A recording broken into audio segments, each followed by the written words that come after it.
मी तुम्हाला विश्वासानं सांगतो, आजपासनं दरवर्षी तुम्ही जेव्हा मुंबईला याल, प्रत्येक वर्षी तुम्हाला एक बदललेली मुंबई दिसेल आणि 2030 साली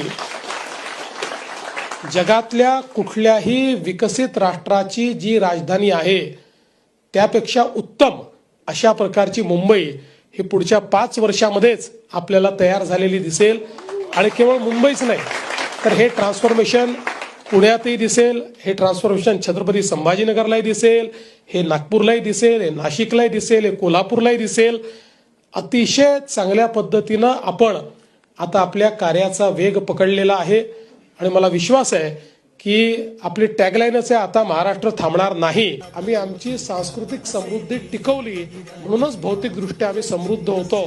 दावोस वर्ल्ड इकॉनॉमिक फोरम या ठिकाणी यावेळेस बोलबाला राहील तो महाराष्ट्राचाच.